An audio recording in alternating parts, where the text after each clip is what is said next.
BNP এবং জামায়াত ইসলাম, যাদের কাছে আমরা আশা করেছিলাম যে বাংলাদেশের এই যে একটা গণতান্ত্রিক পরিবর্তন হচ্ছে, যে যদি আমরা একটা গণতান্ত্রিক সংবিধান করতে পারি, যে সংবিধানের অধীনে বিভিন্ন ধরনের আইন হবে, তার মধ্যে শ্রম আইনও আছে, তাহলে কিন্তু আজকের তুলনায় শ্রমিকদের আরেকটু বেটার পরিস্থিতি হবে। এটা আমরা তাদের কাছে প্রত্যাশা করেছি, কিন্তু আমরা দুর্ভাগ্যজনকভাবে দেখতে পেয়েছি এই দুটো রাজনৈতিক দল জুলাই সনদকে আসলে ব্যবহার করেছে নিজেদের রাজনৈতিক ফায়দা আদায়ের জন্য, এখনো ব্যবহার করে যাচ্ছে।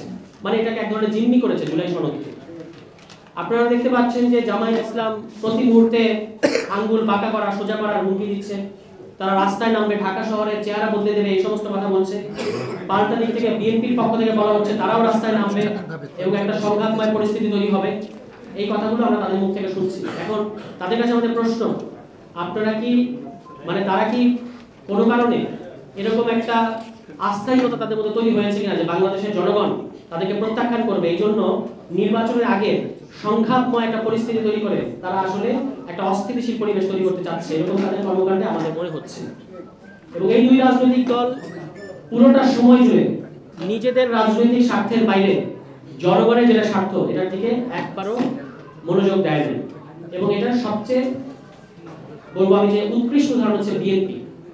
বিএনপি এখন আপনারা দেখেছেন যে পুরো জাতিকে সাক্ষী রেখে তারা কমিশনের ভিতরে, আপনারা তো এখানে শ্রমিক শ্রেণীর রাজনৈতিক মূল্যায়নের অভাব নিয়ে কথা বলছেন যে রাজনৈতিকভাবে মূল্যায়ন করা হয় নাই, যেইটা তারা একমত হয়েছে কমিশনে, এইটা এখন অস্বীকার করছে। আমরা কোথায় আছি বোঝার চেষ্টা করিনি। কমিশনে পুরো জাতিকে সাক্ষী রেখে, আমাদের সাংবাদিক ভাই বোনদেরকে সাক্ষী রেখে তারা বললেন, আমরা সবাই একমত হলাম এবং সেভাবেই আলোচনাটা ব্যাকআপ হলো যে একটা জুলাই সনদ আদেশ দেওয়া হবে এবং তারপরে গণভোট হবে। গণভোটে সবাই আমরা একমত হয়েছি, টাইমিং নিয়ে ভিন্ন মত থাকতে পারে, কিন্তু গণভোট কিন্তু একমত হয়েছে। এবং সেই গণভোট পরবর্তীতে আগামী সংসদ ডুয়েল রোল বা দ্বৈত ক্ষমতা থাকবে, যার মধ্যে তারা জুলাই সনদকে বাস্তবায়ন করবে। এই রোডম্যাপে সবাই একমত হওয়ার পরে বাইরে এসে এখন আপনারা দেখতে পাচ্ছেন যে দায়িত্বশীল পর্যায়ে থেকে কি কি বলা হচ্ছে। তারা বলার চেষ্টা করছেন যে জুলাই সনদকে ভুলে যান, আমাদের 31 দফায় শেষ কথা। কিসের জুলাই সনদ, কিসের মানে রাষ্ট্র সংস্কার কিংবা কিসের কমিশন, ওই কমিশন আর এখন প্রাসঙ্গিক নয়, এই কথাগুলো খুবই দায়িত্বশীল পর্যায়ে থেকে বলা হচ্ছে। এবং আমরা আরো অবাক হয়ে দেখেছি যে বিএনপি মহাসচিব বর্ষিয়ান রাজনীতিবিদ মির্জা ফখরুল ইসলাম আলমগীর গতকালকের এক সমাবেশে শেষ পর্যন্ত তিনি এইটা বলেছেন যে জনগণ গণভোট বোঝে না। কি আশ্চর্য কথা! আমার ধারণা যে বিএনপি একটা ডিমেনশিয়ার মধ্যে আছে, মানে একটা স্মৃতি ভ্রষ্ট হয়েছে বিএনপি। তারা নিজেদের ইতিহাস ভুলে গেছে। এই দল গঠন করার প্রক্রিয়ায় গণভোট অতপ্রতভাবে জড়িত। আপনারা আপনাদের নিজেদের ইতিহাস পড়ে দেখেন 70 দশকে আপনারা গণভোটের মধ্য দিয়ে জিয়াউর রহমান সাহেবের ওই শাসনামলের বৈধতা অর্জন করেছিলেন, 19 দফার বৈধতা অর্জন করেছিলেন, সামরিক ফরমানের মধ্য দিয়ে যে সংবিধান সংশোধন করা হয়েছিল সেগুলোর বৈধতা অর্জন করেছিলেন। আজকে আপনারা বলছেন যে গণভোট জনগণ বোঝে না, এবং এরকম একটা সমাবেশে তিনি বলেছেন আপনারা কি গণভোট বোঝেন? তো আপনি কি আশা করেন যে জনগণ বলবে না আমরা গণভোট বুঝি না? জনগণ এটা বলবে না। বাংলাদেশের জনগণ, আমি এটা আরেকটা প্রোগ্রামে চ্যালেঞ্জ করেছিলাম যে আপনারা গণভোটের না ক্যাম্পেইনে নামেন, তারপরে দেখেন যে আপনাদের কিভাবে শোচনীয় পরাজয় ঘটে। কারণ বাংলাদেশের জনগণ এই জুলাই সনদ যেটুকু হয়েছে এইটুকুকে হ্যাঁ ভোট দেওয়ার জন্য মুখিয়ে আছে এবং কোনোভাবেই আপনারা এটাকে নাতে আনতে পারবেন না। আমির খসরু সাহেবও এই একই কথা বলেছেন যে এই জুলাই সনদের কোনো দরকার নাই, আমাদের 31 দফায় শেষ কথা। এখন তাদের 31 দফায় যে কথাগুলো তারা বলেছেন সেগুলো তো তারা মানছেন না।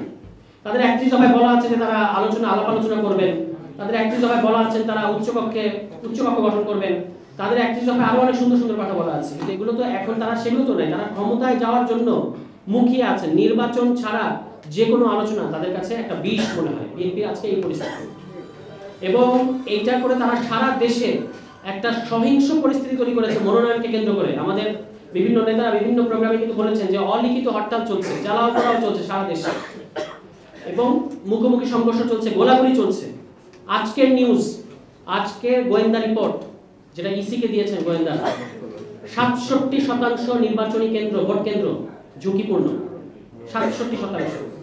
যদি 20% ঝুঁকিপূর্ণ থাকতো, যদি 25% ঝুঁকিপূর্ণ থাকতো, বুঝতাম যে এগুলো ঠিক করা যাবে। একটা দেশের 28,000 ভোট কেন্দ্রের মধ্যে যদি 67% ভোট কেন্দ্র যদি ঝুঁকিপূর্ণ থাকে, কিভাবে নির্বাচনী পরিবেশ তৈরি হবে? আমি নিজে একজন সম্ভাব্য প্রার্থী হিসেবে নির্বাচন করতে চাই, আমি তো আস্থাহীনতায় ভুগছি। একজন ক্যান্ডিডেটকে ইতিমধ্যে গুলি করা হয়েছে, তিনি গুলিবিদ্ধ হয়েছেন। তাহলে জনগণ কিভাবে আস্থা পাবে? কিভাবে অন্তর্বর্তী সরকার এই যে লিপ সার্ভিসিং দিচ্ছেন আমাদের প্রধান উপদেষ্টা, শ্রেষ্ঠ নির্বাচন করবেন। আপনি ভাই শ্রেষ্ঠ নির্বাচন করার দরকার নেই, এটা সুষ্ঠু নির্বাচন করেন। সুষ্ঠু নির্বাচনের পরিবেশই তো দেখতে পাচ্ছি না। সহিংস পরিস্থিতি, এরকম একটা বাজে পরিস্থিতি তৈরি হয়ে আছে এবং যারা পেশি শক্তি নির্ভর রাজনীতি করতে চায় না তাদেরকে আপনারা কিভাবে আশ্বস্ত করবেন? এই অন্তর্বর্তী সরকার আশ্বস্ত করার মতো কোনো কিছু আপনারা করতে পারছেন না। এবং আমরা যতই দিন যাচ্ছে আমাদের মধ্যে এই বিশ্বাস দৃঢ় থেকে দৃঢ়তর হচ্ছে, এই সরকারের যে উপদেষ্টা পর্ষদ, যে উপদেষ্টারা আছেন, তারা এই জটিল পরিস্থিতি মোকাবেলা করার ক্ষেত্রে, ডিল করার ক্ষেত্রে চরমভাবে অযোগ্য এবং তাদের মারাত্মক রকমের অদক্ষতা আছে। এবং তারা আসলে বাংলাদেশের যে আমরা যে একটা এক্সট্রা অর্ডিনারি সিচুয়েশনের মধ্যে নির্বাচনটা করতে চাচ্ছি বা যাচ্ছি, এইটা সম্পর্কে তারা সম্যক ধারণা রাখেন আমাদের মনে হয় না। আরেকটা জিনিস আপনারা খেয়াল করবেন যে এই যে সরকার একটা কাজ করেছে, মানে কিভাবে পরিস্থিতি জটিল করা হয়। সরকার, আমরা এটা সংবাদ সম্মেলন করে বলেছি যে সরকার কিন্তু জনগণের সাথে, আমাদের সাথে একটা সাপ লুডু খেলা শুরু করেছে।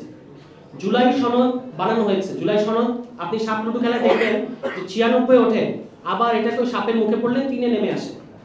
তো সরকার যে কাজটা করেছে আপনারা দেখবেন যে জুলাই সনদ কমিশন একটা বাস্তবায়নের একটা সুপারিশ বা রোডম্যাপ সরকারের কাছে দিয়েছে। সরকারের উচিত ছিল যে সেখান থেকে দুটো সুপারিশ থেকে কম্বাইন করে বা নির্যাস থেকে একটা সুপারিশ বানিয়ে তারপর রাজনৈতিক দলগুলোর কাছে আবার দেয়া যে আমরা এইভাবে সনদ বাস্তবায়ন করতে চাই, আপনাদের কোনো বক্তব্য থাকতে বলে। তারা সেই কাজটা করে নাই। তারা আবারও রাজনৈতিক দলগুলোর কাছে বল ঢেলে দিয়েছে। বল আপনার কোর্টে এসেছে, আপনার গোল দেওয়ার কথা, আপনি রাজনৈতিক দলগুলোকে বলছেন যে তোমরা ফাউল করে আসো, যে জিতবা, যেও জিতা ওহি সিকান্দার। এই যে সরকারি পরিস্থিতি তৈরি করেছে, আপনি দেখবেন একদিকে তো জামায়াত ইসলাম আঙ্গুল বাঁকা করা কিংবা যে ঢাকা শহরের মানচিত্র বদলে দিবে এটা তো বলছে, অন্যদিকে বিএনপি বলছে আমরা মাঠে নামবো। তো এই যে সংঘাতপূর্ণ পরিস্থিতি তৈরি হচ্ছে, এটার দায় তো সরকারকে নিতে হবে। তারাই তো নিজস্ব কোনো পজিশন না নিয়ে, কোনো ধরনের পজিশন না নিয়ে তারা রাজনৈতিক দলগুলোকে বলছে আপনারা বসেন। আপনারা বসেন মানে আপনারা সরকার আছেন কেন? আপনারা রেফারি, মনে রাখবেন এটা, রেফারি মানে হচ্ছে যে দল যখন ফাউল করবে প্রয়োজনে হলুদ কার্ড দেখাবেন, প্রয়োজনে লাল কার্ড দেখাবেন, কিন্তু নিষ্ক্রিয় থাকা যাবে না। নিরপেক্ষতা মানে নিষ্ক্রিয়তা না, আপনারা নিষ্ক্রিয় আচরণ করছেন। আমাদের মধ্যে একটা চরম আস্থাহীনতা তৈরি করেছেন, একটা অনিশ্চিত পরিবেশ তৈরি করেছেন সারা দেশ জুড়ে। এই কারণে এই সরকারকে আগামী যে সময়টুকু আছে, যদি সুষ্ঠু নির্বাচন চান, প্রথম কথা হচ্ছে জুলাই সনদের আইনি ভিত্তি তৈরি করার ব্যাপারে কোনো ধরনের গড়িমসি করা যাবে না। জুলাই সনদে এখন একটা নির্বাচনী ডামাডোল আপনারা শুরু করে দিয়েছেন এবং আপনারা ভেবেছেন যে আমরা ভুলে যাব জুলাই সনদের ব্যাপারে। না, আমরা অন্তত জাতীয় নাগরিক পার্টি, আমাদের শহীদ পরিবাররা গতকালকে এখানে এসেছেন, তারা বলেছেন যে জুলাই সনদের আইনি ভিত্তি ছাড়া কোনো ধরনের নির্বাচনী পরিবেশ তৈরি হবে না। আমরা তাদের এই কথার সাথে একমত যে এই মাসের মধ্যেই জুলাই সনদ বাস্তবায়ন আদেশ জারি করতে হবে। এটা যদি এই সরকার না করে এবং না করে যদি তড়িঘড়ি কোনো দলের চাপে যদি তারা তফসিল ঘোষণার দিকে চলে যায়, তাহলে কিন্তু বাংলাদেশে সুষ্ঠু এবং অংশগ্রহণমূলক নির্বাচনের পরিবেশ তৈরি হবে না।